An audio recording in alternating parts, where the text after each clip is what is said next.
Most of you guys with plantar fasciitis or heel pain basically just have tight calves. And this is something your podiatrist or your doctor, I'm sure, never told you, but it actually can be quite simple to solve this problem, this foot problem, which actually very likely is stemming from tight calves. So today I'm going to show you two muscles that are very likely weak and or tight, and I'm going to show you where they are and what you can do to loosen them so that hopefully you can get better foot function and relieve your plantar fasciitis altogether. So the first muscle is the tibialis posterior, which is actually a muscle that runs up the back of the leg, but we're going to track it by basically just going down this bone here on the inside of the leg. We're going to go along the bone all the way down, starting from the top of the calf.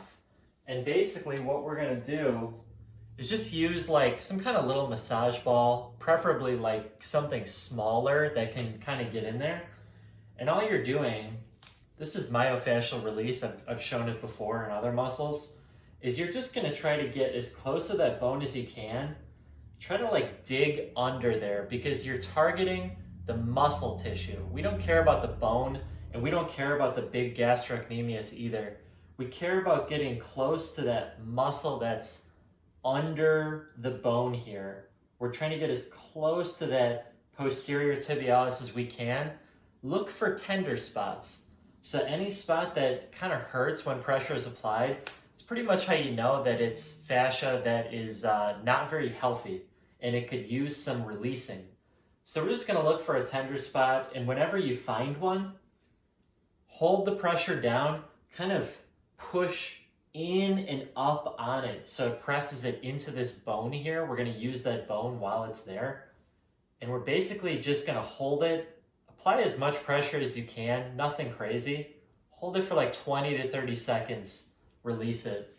And while you're doing this, keep your leg muscle as relaxed as you can. I know that it can be tough to. You sometimes tense up when it's a spot that's tender, but as best you can, just stay relaxed.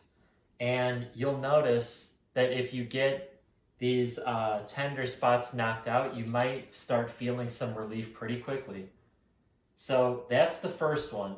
Number one, posterior tibialis. Second muscle I want to show you today is actually also in the lower leg. It's called the soleus, and it kind of feeds into the Achilles tendon. It's below the big gastrocnemius, but above the Achilles tendon in this region here. And I have a different method for this one because it can be a little hard to reach.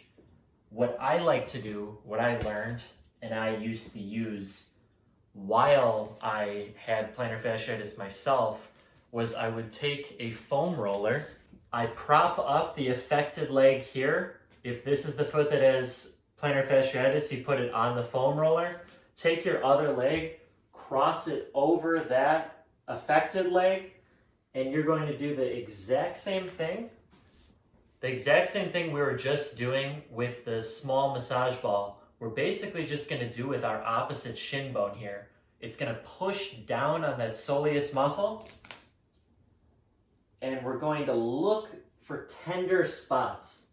Exact same thing as we were just doing. And when you find it, you just hold the pressure down, pin that little spot into an area where it can't move away. Hold it for 20 to 30 seconds as best you can, and then let it go. And you can even, while you're doing this, you can even move that back foot up and down or around. That'll encourage some more blood flow. That's all it is. These are two very important muscles when it comes to solving plantar fasciitis / heel pain. Number one, the tibialis posterior. Number two, the soleus. You very likely have those muscles being tight and weak. And if you are able to loosen them up and re-strengthen them, you very likely will be able to get rid of it on your own. No doctor or medical intervention needed.